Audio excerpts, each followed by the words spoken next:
Allora, stiamo parlando della situazione dei cittadini che hanno investito con le banche, che sono sotto l'occhio del ciclone. Adesso poi sembra appunto che tra un po' ci saranno, si sono capitalizzate in modo particolare, ci sarà un cambiamento. Volevo chiedere questo, cosa vuol dire che una banca, e questo ci hanno chiesto in diversi, si va a capitalizzare?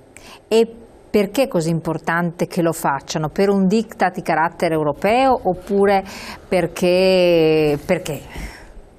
Sì, allora, adesso entrambe le banche avranno appunto l'aumento di capitale. Le due assemblee che si sono appunto svolte di recente, a dicembre per Veneto Banca e sabato scorso, il 5 marzo per Popolare di Vicenza, hanno deliberato tre cose: la trasformazione delle banche in società per azioni, l'aumento di capitale e la quotazione in borsa. L'aumento di capitale in che cosa consiste? L'aumento di capitale consiste nel fatto che vengono appunto emesse delle azioni sottoscritte poi, azioni ed obbligazioni che vengono appunto poi sottoscritte sostanzialmente dal mercato, e quindi diciamo che tramite questa operazione la banca acquisisce capitali freschi tramite i quali appunto poi è in grado di mantenere la propria operatività. Senza soldi una banca non può lavorare. L'aumento di capitale serve sostanzialmente a questo.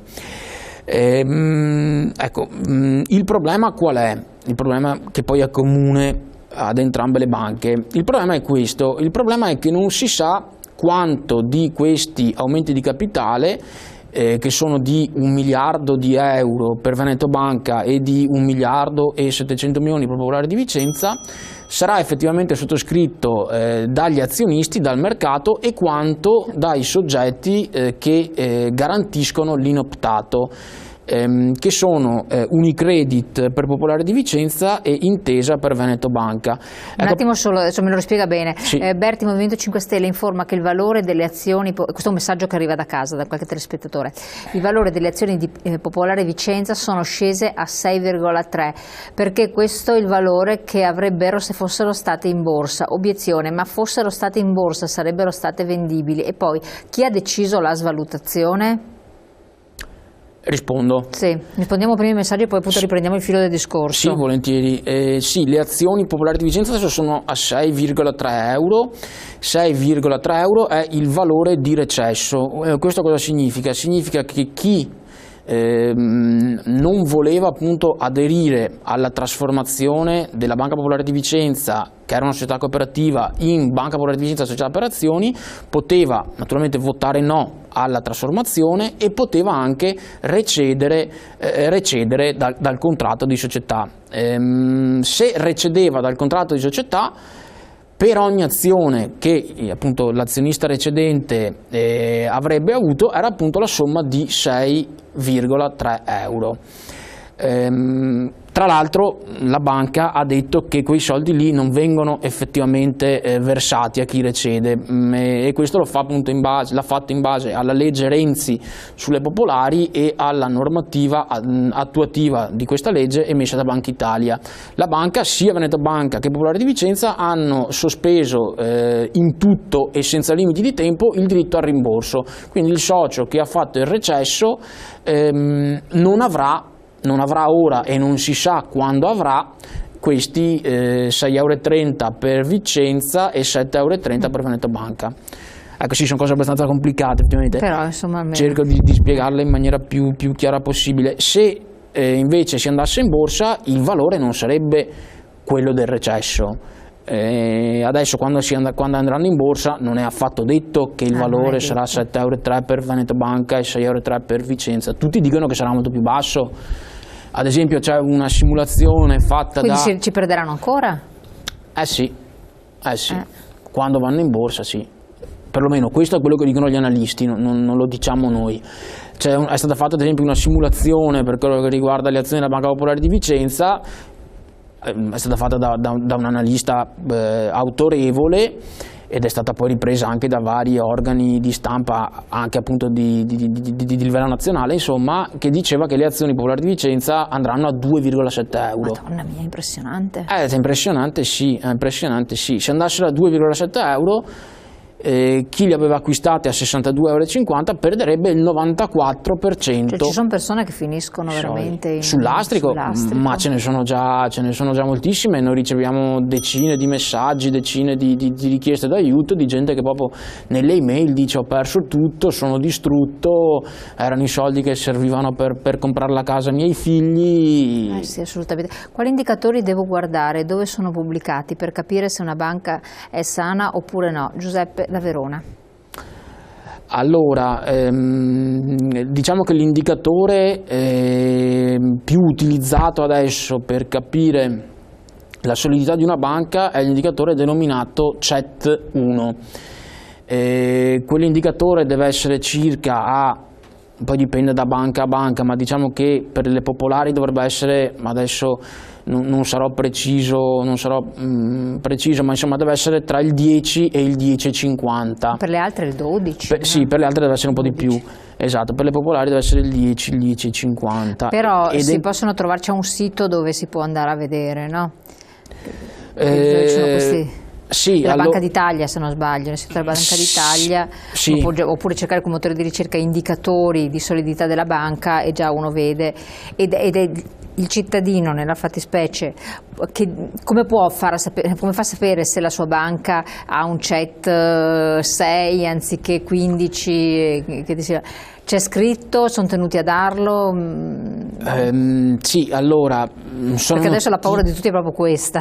Certo, sì. Allora, sono notizie che poi che sono abbastanza di facile reperibilità sulla rete, diciamo. Ecco, sì, c'è il problema che non tutti gli italiani utilizzano la rete e quindi poi fanno fatica appunto ad acquisire queste informazioni. Diciamo che per quello che riguarda le popolari,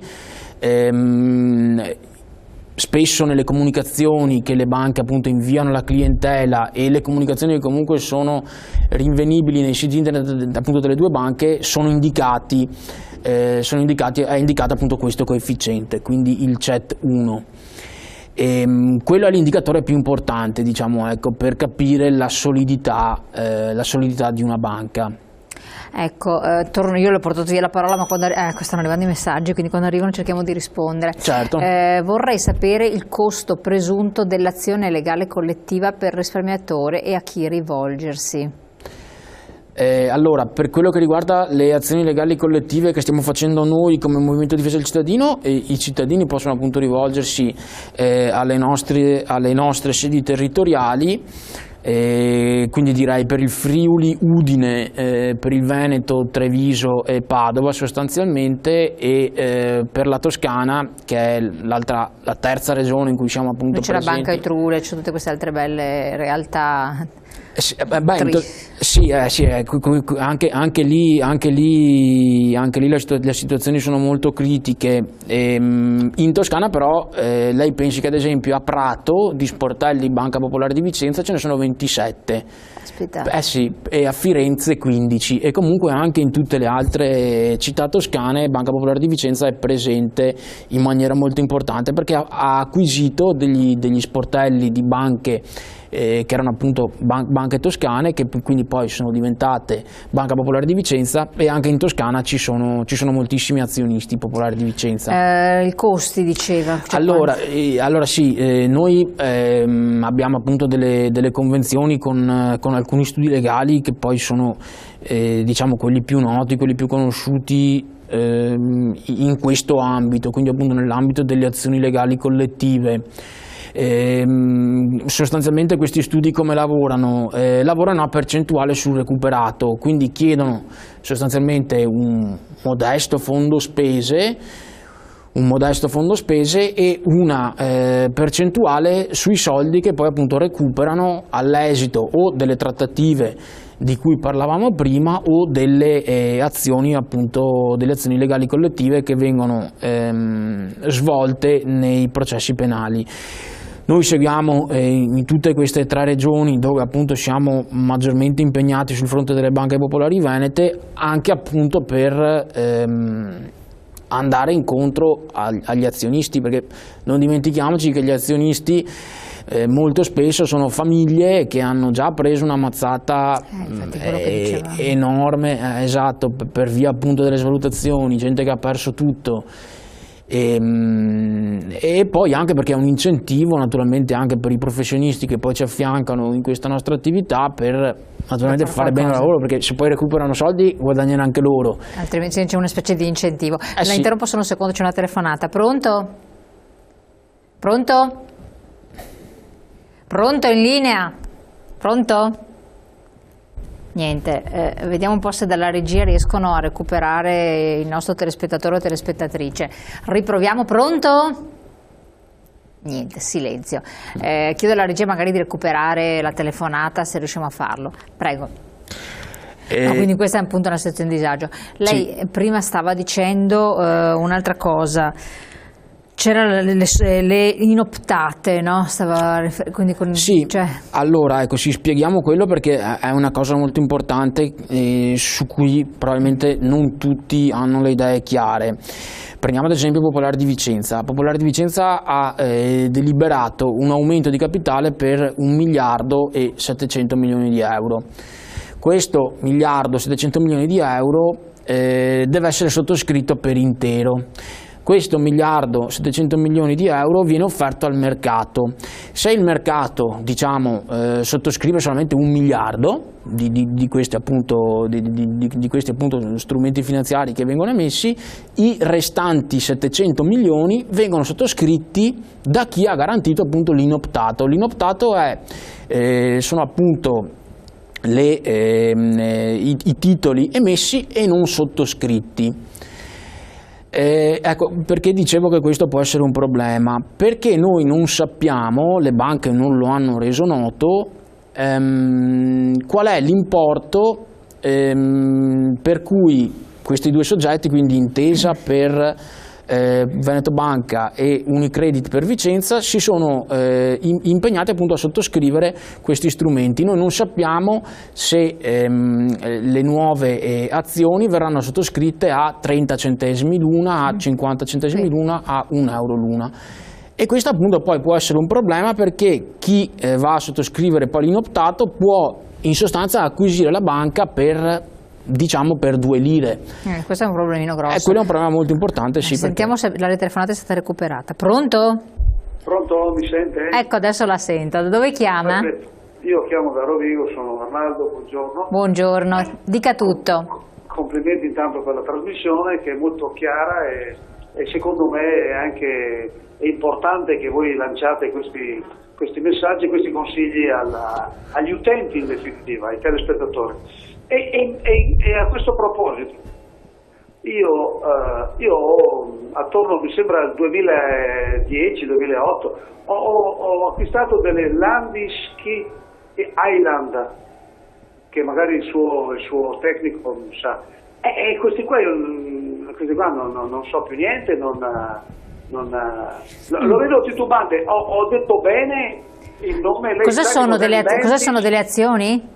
Cosa sono? No, secondo me sono obbligazioni normali, insomma, anche abbastanza cioè, grossi margini non ce n'erano. So che ho la sensazione che sia saltato tutto qua.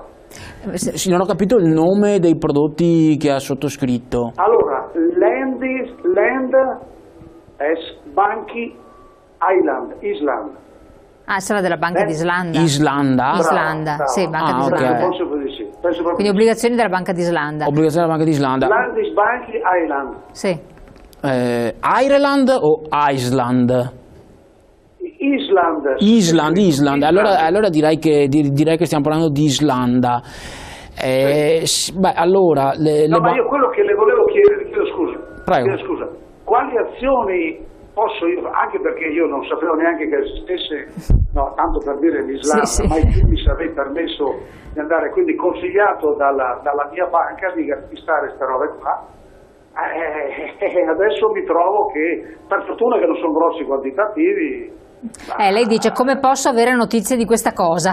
No, le notizie sono sicuro, ma come posso recuperare i Che diritti ha il nostro allora faccio una premessa. Le banche islandesi proprio nel 2008, se non ricordo male, sono state vittime di un crack molto importante, cioè sono sostanzialmente fallite. Bisogna capire adesso se il telespettatore ha comprato queste obbligazioni prima o dopo questo avvenimento, appunto il fallimento di queste 3 banche islandesi. Mi pareva di aver capito che i titoli adesso mi pareva di aver capito che abbia perso soldi per questa cosa. No, sono ancora in linea? Sì, è in linea. No, io penso che di aver perso quasi tutto. Ecco, sì. Lei quando è che li ha acquistati questi titoli? Allora io sto cercando di capire quando li ho acquistati, secondo me prima del 2008. Quando il tecnico dice che è saltato il tutto. Sì, allora ecco, bisognerebbe naturalmente verificare. Allora, se lei ha perso i soldi, allora che cosa può fare?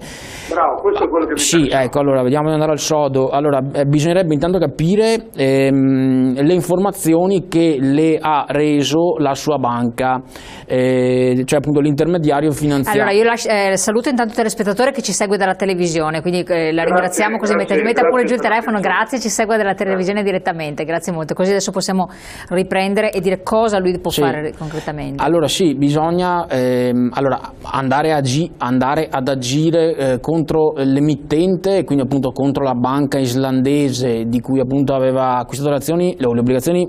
Francamente è la strada meno praticabile. Quello che sarebbe interessante vedere è che tipo di informazioni la banca con cui appunto lavorava, presso cui aveva i conti il telespettatore, che tipo di informazioni appunto gli ha fornito. Ci può essere ravvisata una responsabilità dell'emittente, quindi della banca? Allora sì, dell'emittente.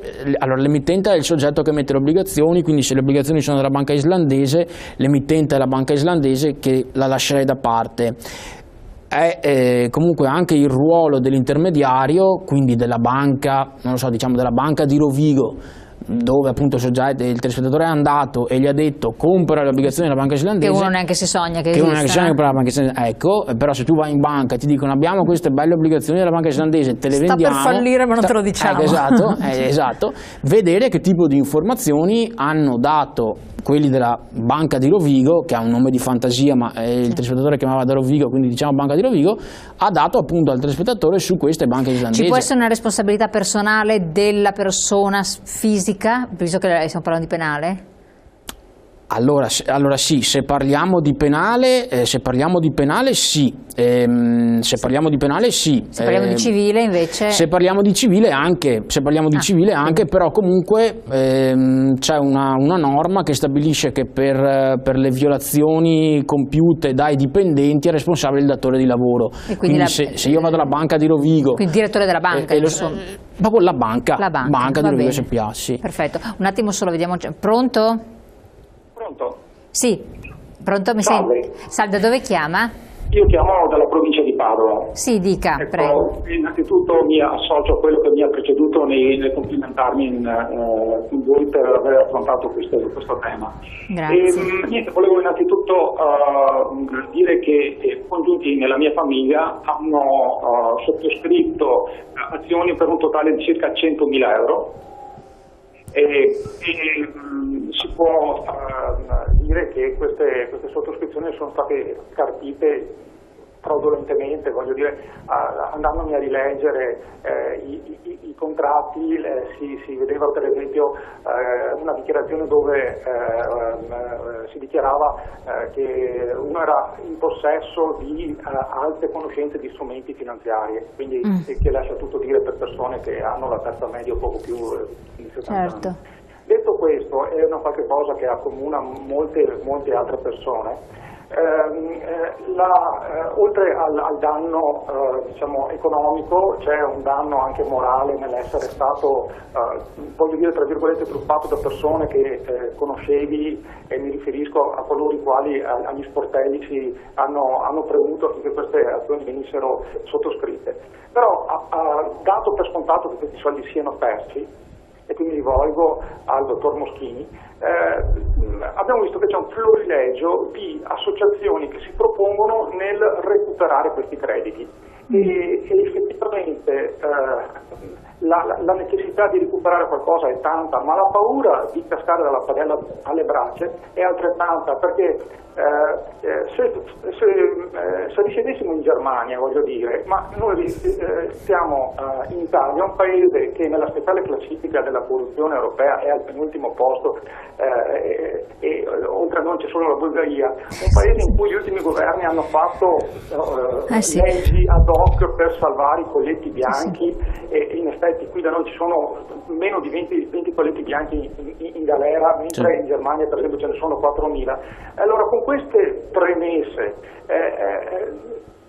ci sono speranze per poter recuperare, o è solamente un gioco per degli avvoltoi per cercare di È chiarissimo, è chiarissimo.